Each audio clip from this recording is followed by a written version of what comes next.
मैं हाजी इरफान, आप देख रहे हैं CNN TV न्यूज़। आज हम पहुँचे हैं किस्मत कॉलोनी खतीजा हॉल। अवार्ड सब आने वाले हैं, आइए आपको बताते हैं क्या जानकारी देते हैं। से इस्तेकबाल करता हूँ, जोरदार ताली के साथ आप उनका इस्तेकबाल करें। महाराष्ट्र की सेक्युलर आवाज, महाराष्ट्र की सेक्युलर आवाज, शमीम भाई आगे बढ़ो, हम तुम्हारे साथ हैं। महाराष्ट्र की सेक्युलर आवाज, महाराष्ट्र की सेक्युलर आवाज, आवाज साहब तुम संघर्ष करो, हम तुम्हारे साथ, आवाज साहब तुम संघर्ष करो, हम तुम्हारे साथ हैं। शमीम भाई आगे बढ़ो, हम तुम्हारे साथ हैं। चलो पठान आगे बढ़ो, हम तुम्हारे साथ हैं। बैठो। मैं अपने आए हुए आमदार का और हमारे मुमरा कलवा के अध्यक्ष शमीम खान साहब का और माजी विरोधी पक्ष नेता शानू पठान साहब का और पूरे संगठन का मैं तहे दिल से इस्तेकबाल करता हूं। मैं तालिब भाई का भी इस्तेकबाल करता हूं कि तालिब भाई यहाँ पर तशरीफ लाए। मैं सभी लोगों को दरखास्त करता हूं कि प्लीज आप लोग बराए मेहरबानी अपनी जगहों पर बैठ जाएं। यकीनन हॉल शाकिब दाते जहां कहीं भी उनसे दरखास्त करता हूं कि आप ऊपर आए। गणेश मुंडे साहब तुम्ही पण वरती या।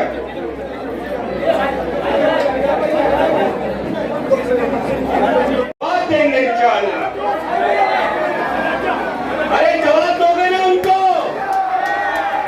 उन गद्दारों को ऐसा जवाब देना कि उनकी जमानत जब्त हो जाए और उनको यह मालूम पड़े कि अवार्ड साहब मुमरा कलवा के आज भी आमदार है, कल भी थे और इंशाअल्लाह आइंदा भी रहेंगे।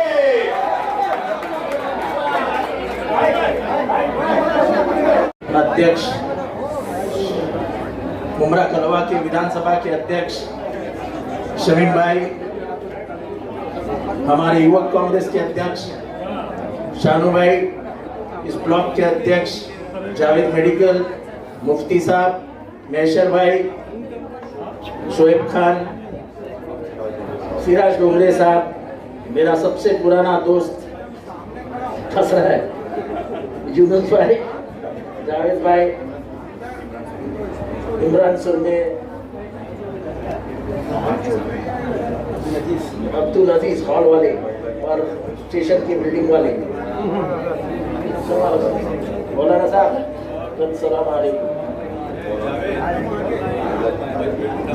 नूर चौधरी जी, अरे इम्तियाज उर्दू, सभी लोग, अभी सबका नाम ले लूं तो पूरा हॉल का नाम लेना पड़ेगा, सब अपने ही है ना। देख भाई, बहुत लंबा चौड़ा भाषण देने नहीं आया। जो हालात मुमरा में जिसकी बहुत चर्चा हो रही है, कुछ चंद बातें उनके ऊपर करने आया। वो लड़ाई मेरी पिछले 35 सालों से फिरका परस्त ताकतों से नहीं है, आज की नहीं है। राबड़ी में जब पहला दंगा हुआ तब इकलौता आदमी गोलियों के सामने खड़ा था, इसी गोलियां चल रही थी मेरे इधर से उधर से। लेकिन उस दिन मैं नहीं रहता तो दूसरे दिन पूरी बंबई बन जाती। और उस राबड़ी को यह सब मालूम है कि खुद आदमी आकर अपनी जान लगाकर वहां खड़ा था। तब मैं ना इधर का आमदार था ना थाने का आमदार था, मैं कुछ भी नहीं था। विक्रोली में मुलाकात में बैठा था, वहां पे पता चला कि राबड़ी में शुरू हो गया।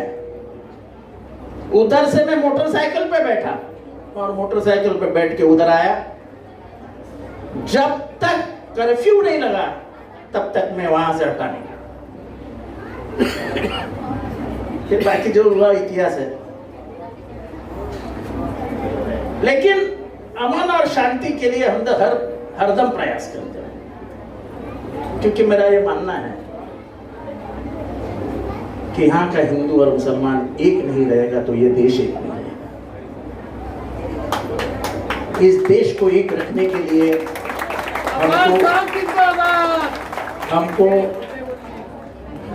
यहाँ के हिंदू भाइयों को और मुसलमान भाइयों को एक होना बहुत जरूरी है। हालात देखो अपने बाजू में कैसे, पाकिस्तान क्या हो रहा है, अफगानिस्तान क्या हो रहा है, श्रीलंका क्या हो रहा है, और आपके सामने चल रहा है बांग्लादेश। जिन्होंने कट्टर धर्मांधता पाली, फैनेटिक रिलीजियन, वो फैनेटिज्म उस देश को ले डूबा है। और मैं आज नहीं कह रहा हूं, मैं बार बार खुली मेरी तकरीर में कहता हूं, India will not become Pakistan. Bharat को पाकिस्तान मत बनाओ। जिस तरीके के फतवे निकलते हैं, औरतों ने ये नहीं पहनना चाहिए, उसने वो नहीं पहनना चाहिए, उसने वो नहीं पहनना चाहिए, ये भारत में नहीं चलेगा। इसका खुला विरोध करने वाला मैं, महिलाओं के स्वतंत्रता के लिए खुलेआम बोलने वाला मैं, क्योंकि मेरा ऐसा मानना है कि तालीम के मसले में अगर तुम महिलाओं को आगे नहीं बढ़ाओगे तो ये देश, तुम्हारी फैमिली, तुम्हारा समाज कभी आगे नहीं बढ़ सकता। क्योंकि सबसे ज्यादा वक्त घर में कोई गुजारती है तो तुम्हारी बीवी, तुम्हारी माँ, तुम्हारी बहन होती है। इस देश के हालात देखो, मॉब लिंचिंग सरेआम हो रहा है, मुसलमानों के धार्मिक कार्यों के अंदर दखलंदाजी सरेआम हो रही है। ये जो बोलते हैं ना हम कॉन्स्टिट्यूशन नहीं बदलने वाले थे, ये बीजेपी वाले, मैं क्या झूठ बोल रहा हूं कि उन्होंने कहा था कि हम मुस्लिम पर्सनल लॉ, उसका मतलब क्या होता है? आप क्या कहते हैं उसको? क्या कहते हैं? शरीयत बोलते हैं उसको, शरीयत। क्या यार तुम मुसलमान होते क्या बोल रहे हो यार? वक्फ का भी आने वाला है, हिंद हिंद भी। अमित शाह ने आसाम में बोला था हम शरीयत हटा देंगे, आते ही शरीयत का जो कानून है वो हटा देंगे, मुस्लिम पर्सनल लॉ। अब ये बताओ, ये जरा सोचने वाली बात है। ये यहाँ का विकास, गटर, पानी, मीटर छोड़ दो, ये तो होता रहेगा। जितना हुआ कम है क्या? कम है क्या बताओ? बदलाव आया कि नहीं? हुआ कि नहीं है बदलाव? हम जब बात करते हैं कॉन्स्टिट्यूशन में, तो कॉन्स्टिट्यूशन में लिखा गया है जो फंडामेंटल राइट्स है, आज जाके गूगल में पढ़ो, कॉन्स्टिट्यूशन में लिखा गया है you have right to religion. इसका मतलब क्या है कि किसी भी धर्म का पालन तुम स्वतंत्रता से कर सकते हो, उसका सरकार में कोई हस्तक्षेप नहीं आएगा। जैसे क्रिश्चियन हो चर्च में जाए, अपनी शादी जाके चर्च में लगाएं, हमको कोई एतराज नहीं। कोई हिंदू हो मंदिर में जाए, बाहर जाए तो उसका अंगार लगाता है, उसके ऊपर 7 फेरे लगाता है, वो अपने तरीके से जिए। दफनाने के अपने अपने तरीके हैं, वैसे भी मुसलमानों में है। They're all personal laws। हम सिर्फ मुसलमानों के पर्सनल लॉस के बारे में क्या बात करते हैं? यहूदियों के पर्सनल लॉज है, पारसियों के पर्सनल लॉज है, क्रिश्चियनों के पर्सनल लॉज है। पारसी दफन कैसे करते हैं? ये मुंबई में रहने वाले कोई मुसलमान यहाँ पे रहेंगे तो उनको पारसी दोस्त रहेंगे तो मालूम रहेगा कैसा दफन करते हैं। मैं इधर बताने नहीं चाहता हूं। जब तक गीदड़ उनकी खाल खाता नहीं तब तक उनका दफनाना होता नहीं। मालूम है आपको? मालूम है कि नहीं? ये देखो मालूम है। क्रिश्चियन 40 दिन, यानी क्रिश्चियन जब जाता है, उसकी जब जनाजा उठता है तो जनाजे को कोट सूट सब पहना कर दफनाते हैं, और जनाजे में शामिल होने वाले भी सूट कोट में जाते हैं। अपना अपना तरीका है भाई, उसका सम्मान करो।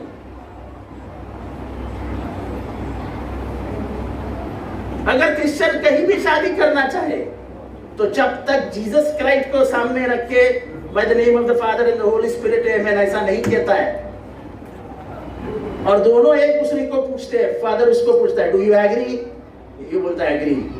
इसको पूछते हैं लड़की को, डू यू एग्री? वो बोलती है एग्री। फिर रिंग पहनाते हैं, जीसस से प्रार्थना करते हैं, शादी हो गई। हिंदुओं में 7 फेरे लगाते हैं, मर्द के पीछे औरत घूमती रहती है 7 बार,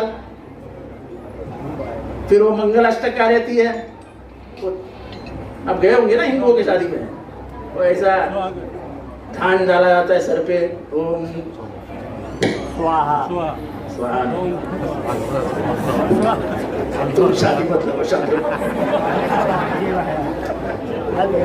और रही फिर आपकी बात,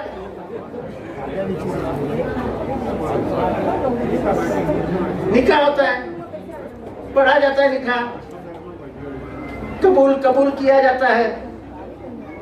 पर एक बात और बोलता हूं कि आपका रिलीजन इतना लिबरल है कि आप शादी में ही डाइवर्स की रकम बाजू में रख देते। The religion is so practical. मेहर जिसको बोलते हैं, ये मैं बाहर नहीं बोल सकता हूं। The only religion which is practical and revolutionary is Islam. कि डाइवर्स इंसानियत हो सकता है, तो हो सकता है, तो ऊपर वाले ने कानून बना के रखा है कि भाई ये पहला तय कर लो कि तुम इसकी जिंदगी को सपोर्ट करने के लिए इतनी पैसे रखोगे। तो अपने अपने धर्म में अपना अपना हिसाब चलता है। मैं उसके बीचने वाले गिरने वाले तुम कौन होते हो? जब भारत आजाद हुआ, जब डॉक्टर बाबा साहेब अंबेडकर ने संविधान लिखा, तो इस संविधान में पूरे भारत ने लोगों के लिए बैठ के ये संविधान का जब स्वीकार किया 1950 में, तब ये स्वीकार कर लिया कि right to religion is a fundamental right. और कोई भी फंडामेंटल राइट का कोई भी कॉलम बदलने के लिए आपको 400 पार जाना पड़ता है। इसलिए इस बार बीजेपी का नारा था, अब की बार 400 पार। चुनाव लड़ने वाले 44 खासदारों ने बोला था, आते ही हम संविधान भूल कर देंगे।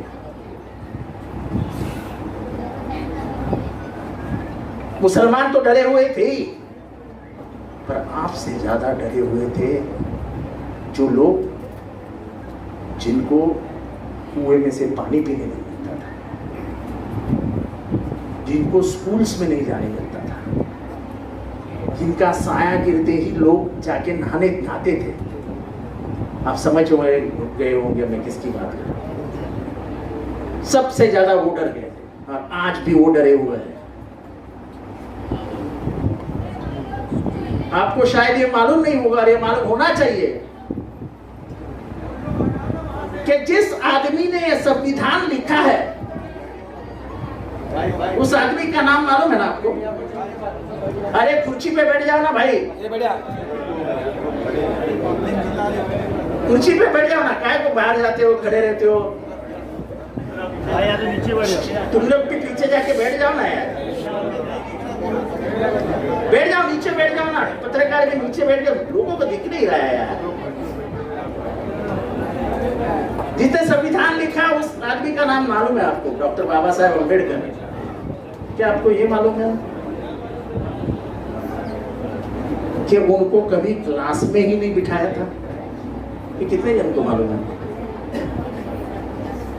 कि वो टीचर के सामने बैठ के उनको स्कूल में पढ़ाई नहीं की थी, वो क्लास के बाहर बैठते थे और पढ़ाई करते थे। वो जिस कॉलेज में थे, वो कॉलेज में उनसे नल से उनको पानी पिलाया नहीं जाता था, उनको ऐसे ऊपर से पानी पिलाया जाता था। वही आदमी इस भारत का संविधान लिखा है। क्योंकि सबसे ज्यादा इंसान का भारत में दर्द क्या है, ये अगर किसी को मालूम था तो वो डॉक्टर भीमराव अंबेडकर थे। वो जानते थे इस देश में क्या है। इसलिए हम हमेशा कहते हैं कि अनेकताओं में एकता, यह है भारत की विशेषता। हम अनेक हैं, फिर भी एक है। कितनी भाषाएं हैं, कितनी बोली। आप उत्तर प्रदेश में जाओ तो लखनऊ की एक बोली, इलाहाबाद की एक बोली, बस्ती की एक बोली, तो जौनपुर की एक बोली। हर बोली भाषा में फर्क है।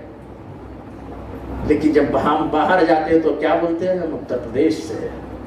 ये बोलते क्या? मैं जौनपुर से हूं। ये भारत है।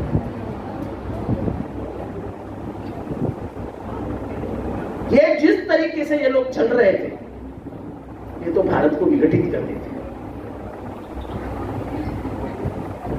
और जिन लोगों ने ये जो सर्टिफिकेट मांगते हैं ना हरदम मुसलमानों से,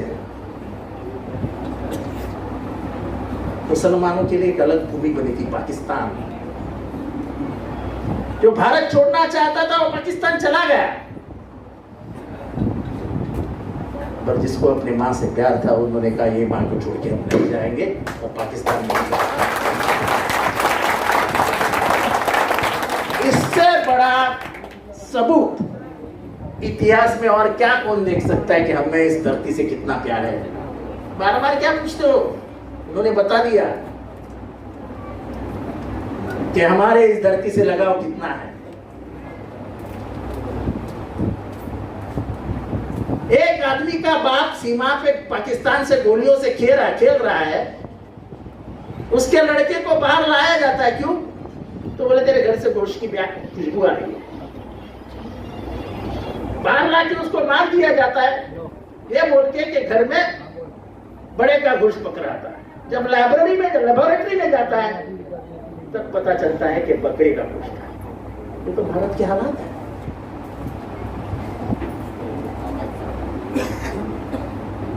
क्या बात कर रहे हो?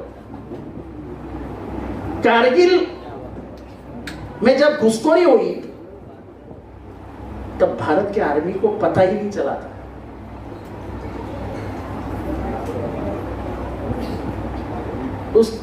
वो बकरियां चराने जाते थे ऊपर कारगिल के, उनका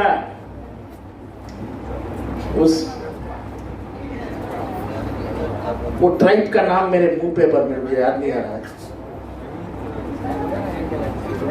उस लड़की के ऊपर एक बलात्कार हुआ था उनके ट्राइब के। तो उन्होंने आके अपने आर्मी को बताया कि भाई तुम लोग जरा बाजू में हो जाओ ना यार, पब्लिक आई है सुनने के लिए।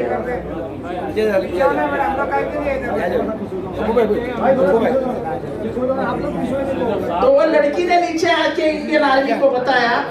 वो लड़की की शुद्धता देखो कि अपने देश को धोखा है, ऊपर से पाकिस्तान सेना घुस रही है।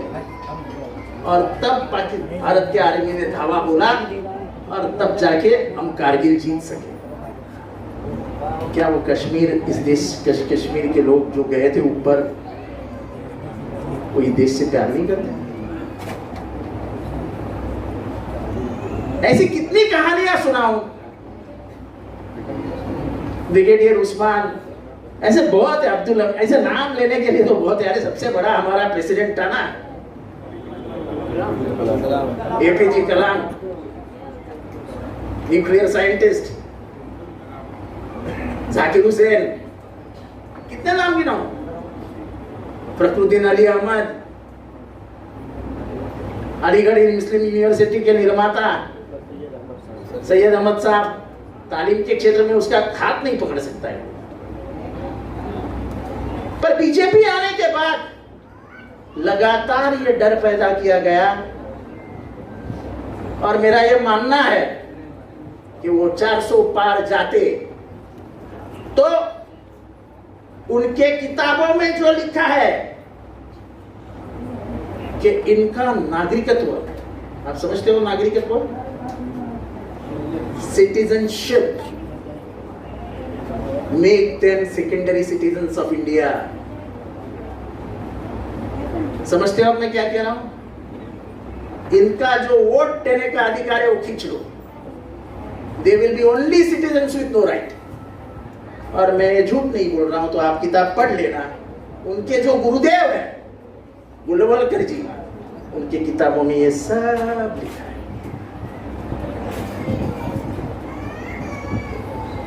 मांगता है तो किसी को मांगता है तो मेरे घर में किताब है, कभी भी आके किताब पढ़ लेना। मैं किताब पढ़े बिना कुछ नहीं बोलता। जो नफरत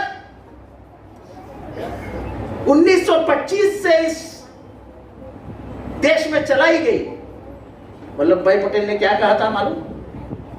जब गांधी हत्या हुई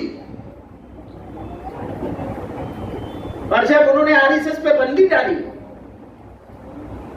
तब उस वक्त के प्रमुख जो गोलवलकर जी थे, उन्होंने खत लिखा कि हमारा क्या संबंध, हमने थोड़ी उसको मारा है।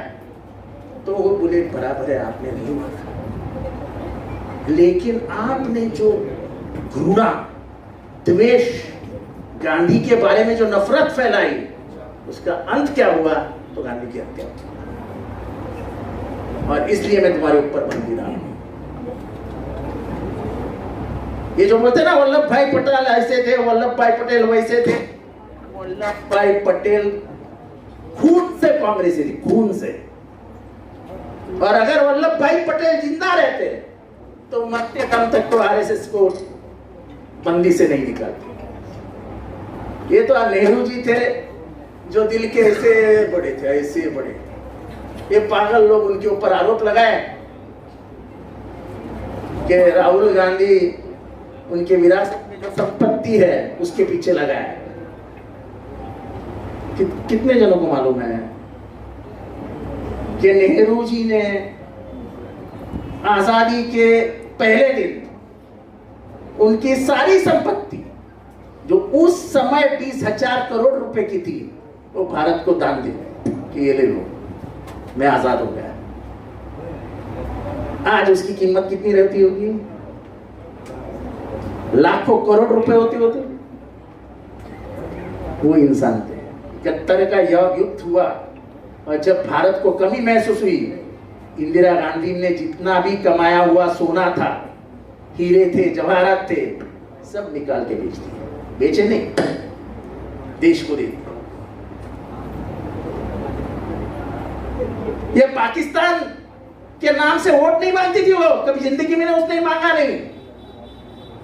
लेकिन जिस समय बांग्लादेश में अत्याचार शुरू हुआ मुसलमानों के ऊपर, और जब अमेरिका ने उसको कहा कि तुम बीच में मत लो, तो इसने पाकिस्तान से, अमेरिका से कहा था कि मैं किसी के ऊपर होने वाली जोर जबरदस्ती अत्याचार सहन नहीं कर सकती। अगर मेरे उन मुसलमान भाइयों के ऊपर अत्याचार हो रहा तो मैं उनके साथ हूं। मैं पाकिस्तान के 2 टुकड़े करके रहूंगी और उसको आजादी दे दूंगी, तब बांग्लादेश बना। ये तो सिर्फ पाकिस्तान पाकिस्तान पाकिस्तान पाकिस्तान, वोट मिलाने के लिए पाकिस्तान और बिरयानी खाने के लिए भी पाकिस्तान।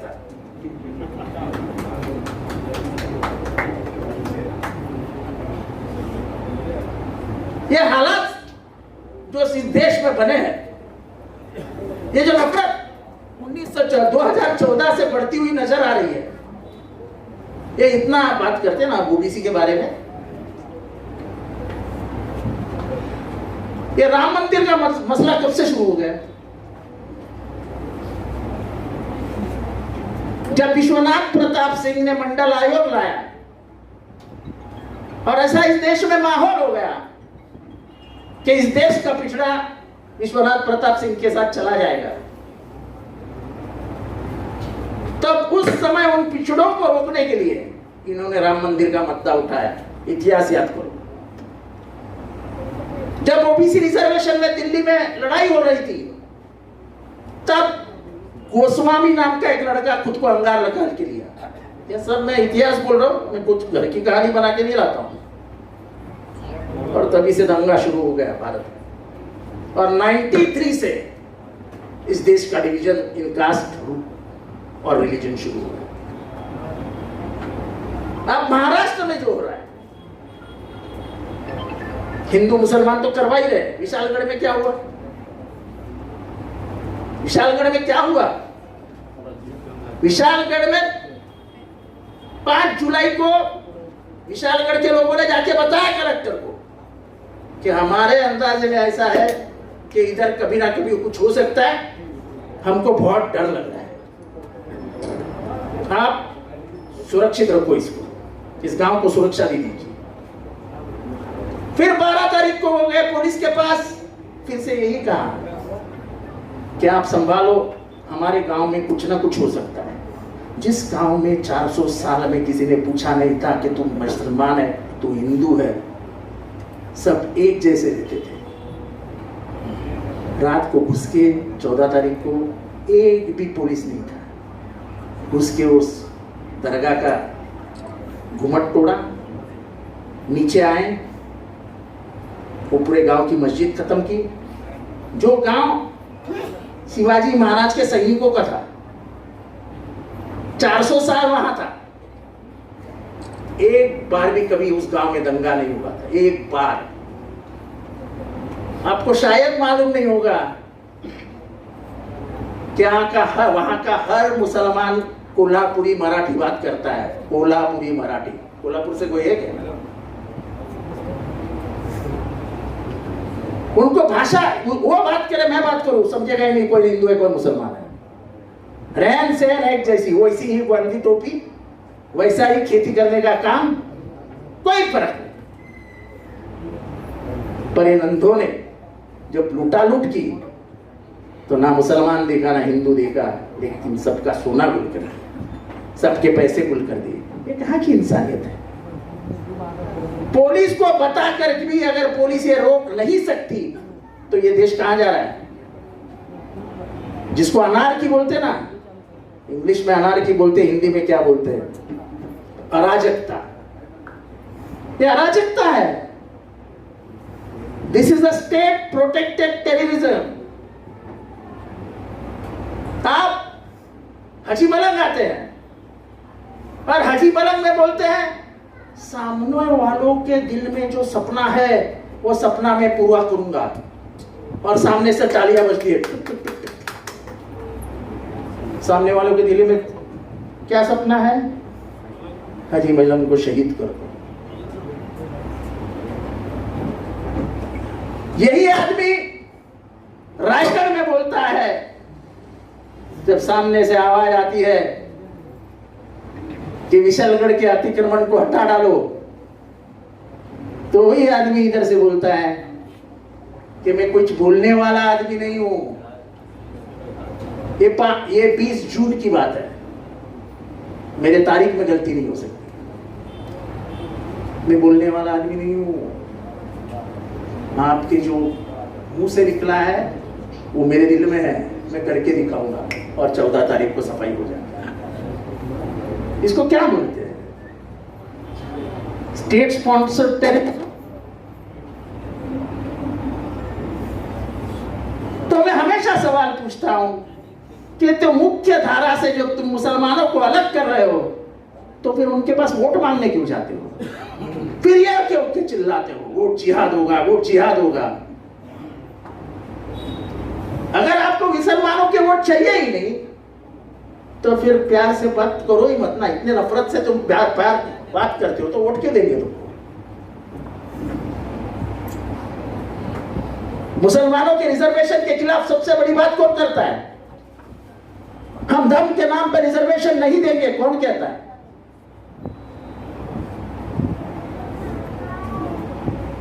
मुसलमानों के अधिकार कम कर दो, ये कौन कहता है? अभी आता हूं वक्फ बोर्ड पे। क्या जरूरत थी वक्फ बोर्ड का कानून बदलने की? क्या जरूरत थी? इस देश में सबसे ज्यादा जमीन अगर किसके पास है तो वो क्रिश्चियन समाज के पास।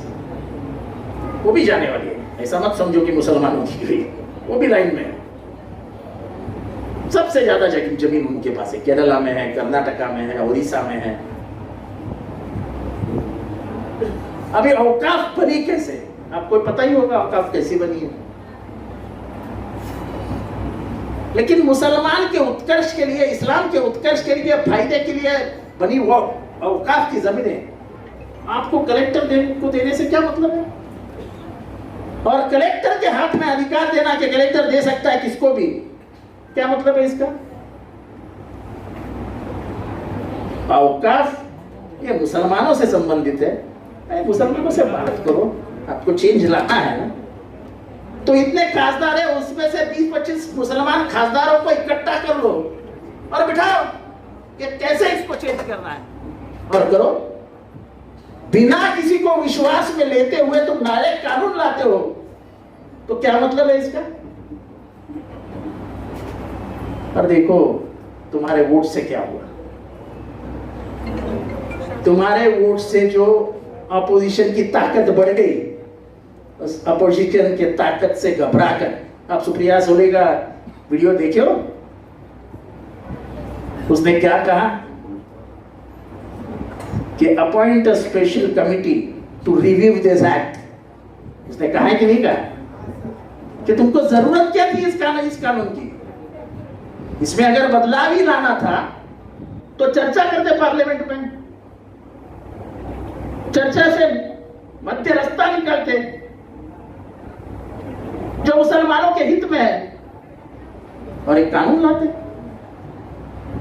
लेकिन आपको अंबानी की जमीन छुड़वानी थी। आपको जितनी मुख्य जमीनें हैं बंबई में, दिल्ली में ऐसी जगह जमीनें हैं कि सोच भी नहीं सकता कोई सोच। वो हुमायूं का टॉम्ब है, वो जो बोलते हैं ना लोग, मकबरा, हुमायूं का मकबरा, वो जमीन देखिए कैसे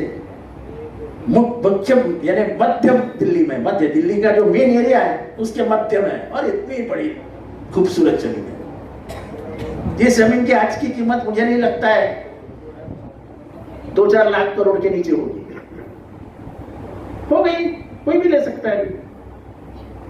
अभी तो फिलहाल हुई है। क्यों? ये क्यों हुआ? ये कोई माने या ना माने, पिछले 10 साल में जो मुसलमानों का लोकसभा में हक था, उनका जो वो खत्म हो गया था। 1 मुसलमान, 2 मुसलमान, 3 मुसलमान, जो मुसलमानों से अपना पद लेके पार्टियां चलती थी, वो पार्टियों को भी खत्म किया जा रहा था। इस बार इंडिया आघाड़ी से जब लोग लड़ाई लड़े तो बराबर 204 आप लोग बात करेंगे। आप सब लोग आए, मैं एक बार फिर आप लोग का तहे दिल से बहुत बहुत शुक्रिया अदा करता हूँ। अस्सलाम वालेकुम। बदल रहे हो तो बदल डालो, हमारी खून खुशबू जमीन से आएगी।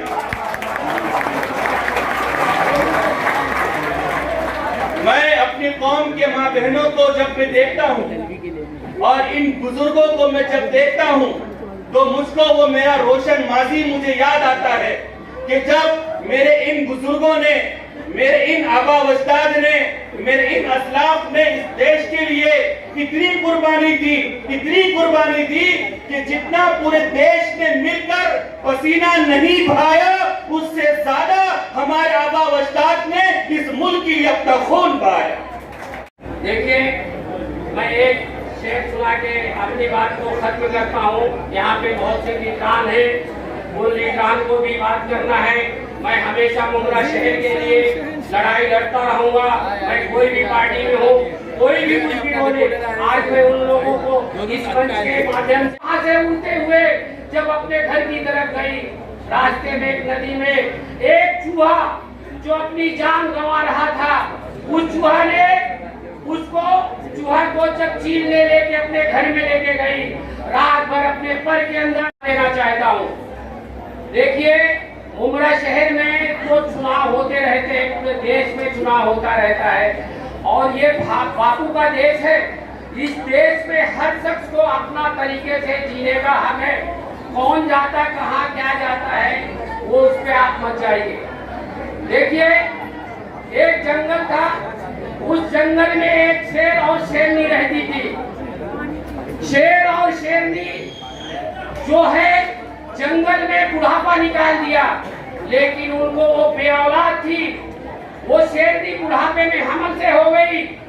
मेरे दोस्त, वो शेरनी जब हमल से हुई, बीजेपी को अलविदा कहकर राष्ट्रवादी कांग्रेस पार्टी शरद पवार अवार्ड साहब के हाथों को मजबूत करने के लिए जो हमारे दरमियान बहुत ही ज़हीर और सोशल एक्टिविटीज में अपने आप को व्यस्त रखने वाले अनवर मीर सैयद, आपका हम इस्तेमाल करते हैं और आपसे गुजारिश करते हैं कि आप भी मंच पर तशरीफ लाएं। जोरदार तालियों से उनका आप इस्तेमाल करें।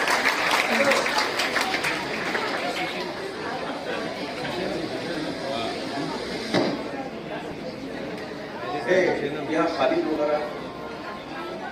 इसके अलावा मैं जहां तक देख पा रहा हूं, गुडविल अपार्टमेंट अजीज भाई की इस पूरे कॉम्प्लेक्स के तीनों भी